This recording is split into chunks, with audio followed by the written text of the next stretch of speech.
What's going on, folks? Ken with Renos Pros and Joes, and in this video we're going to be installing sticky back vinyl tile. Stay tuned, it's all coming up next.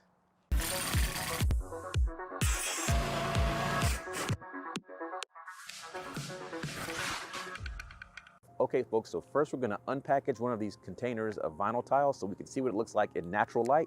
Then we'll take it out to the job site and install there. Let's go ahead and open it up and see what they look like.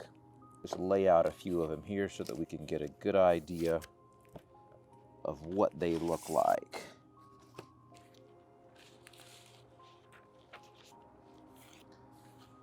There are 10 in each box, so you got 10 square feet.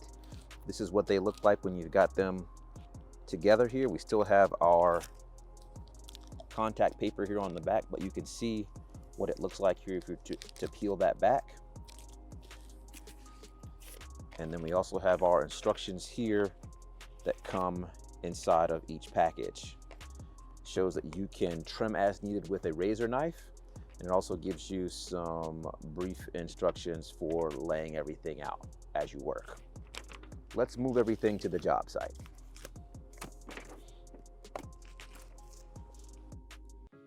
So here's our small bathroom in all its glory. The first thing that we're gonna have to do is to remove this commode.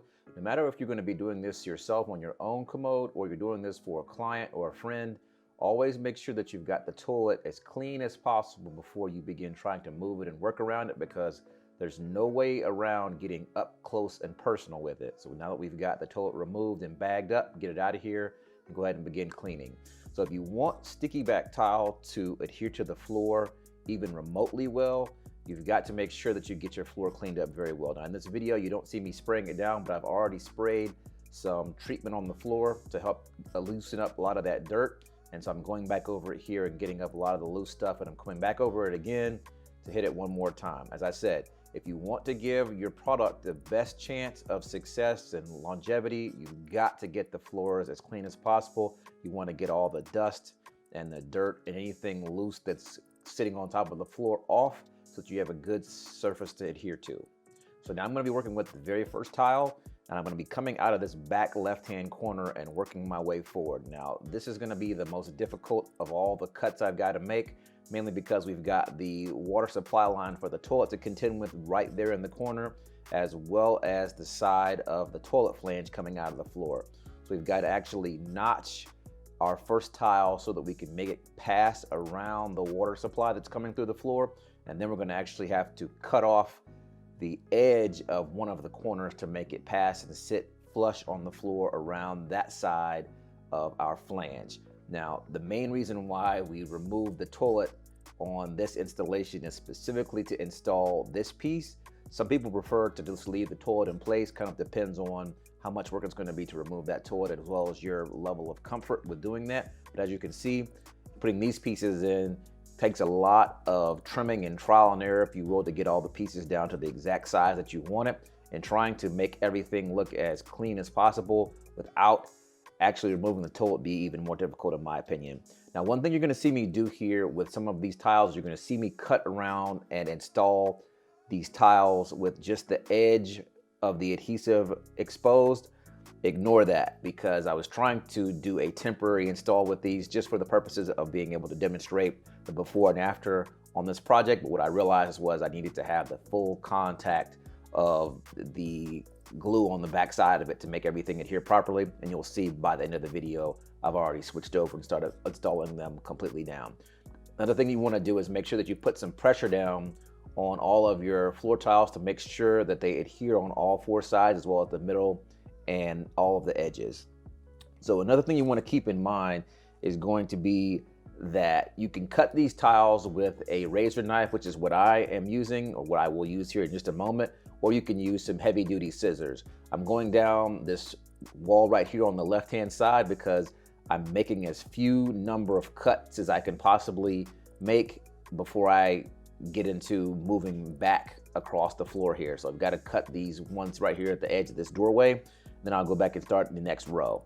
Now, as you can see, this is not a large open bathroom, so I don't have a ton of tiles to install, and I also don't have a ton of tiles to install that don't require cuts on them, because I've got to cut the one in this back left corner. I've got to deal with that pedestal sink and the water supply lines that are coming in behind it. And I've also got to deal with the fact that this room is not wide enough for me to be able to install a fourth piece in its entirety, which means the entire far right row in this bathroom is all going to have to be cut. And I've got to negotiate around the shelf situation here in this back right corner. So when you're planning out your project, you want to be able to look at all these things. So this is going to help you determine what you're really up against. Now on this installation, I'll tell you that because we're doing this for demonstration purposes, there's one piece that I actually left out, and that's the piece that is sitting directly behind this pedestal sink. And the reason why is because the flange that goes around the base of the water supply lines is fit extremely snug to the floor, which will not allow the pieces of tiles to slide up underneath it. And I was gonna have to do some really, really fancy cuts to make that one piece work. And since we're just demoing this out, it wasn't really necessary. If you look very closely at the end of the video, you'll be able to see it though. So as I mentioned before, you wanna make sure that you're applying pressure at all times. You can see that one piece right there that I just installed, that corner was kind of puckered up. I just put a little pressure on there with my foot. As you can see, we're making very good progress here, and we're almost halfway complete with this project. Another thing that you want to also keep in mind when you're going to be doing this is being concerned with how you're going to finish your edges around the perimeter of this room. So you can see in this room, it's all tile on the walls, but if you're in a room that has drywall or sheetrock and you've got wood baseboards, then you can simply cut away your existing shoe mold or quarter round, and then you can install your floor tiles all the way up to the wall, and then you can use your shoe mold or your quarter round to be able to conceal any gaps or anything that you have as you go around the perimeter of the room.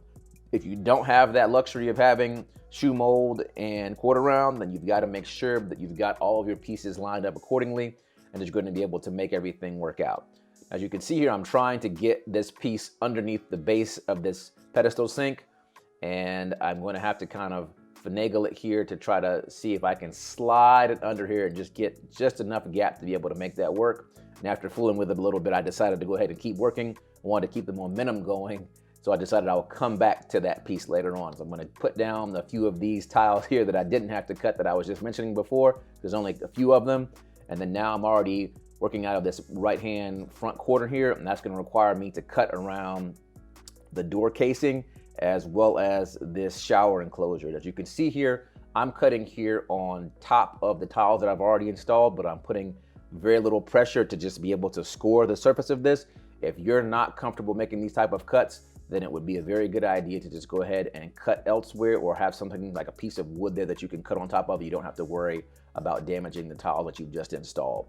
And so we're kind of getting closer down into this corner here and just kind of having to make some more fine cuts here. Now this particular type of tile has a lot of flexibility to it, so you can see me push it down here and then score it. And then here we are with our finished product. There's that piece that I was mentioning down there at the base of that pedestal sink. You can see right there.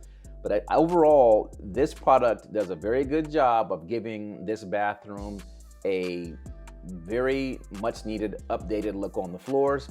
As you can see, we have the pebbled finish on these floor tiles, which makes it a lot more slip resistant, which will be a much bigger factor when you've got water on the floors if you're getting out of the shower or the tub. So overall, I think this product does very well with doing a quick fix and gives you a upgraded look that will make your bathroom a lot more presentable. So as you can see, you did a relatively good job, and this project took about an hour and a half to complete. So hopefully you all found this video informative, and I'll see you all in the next one.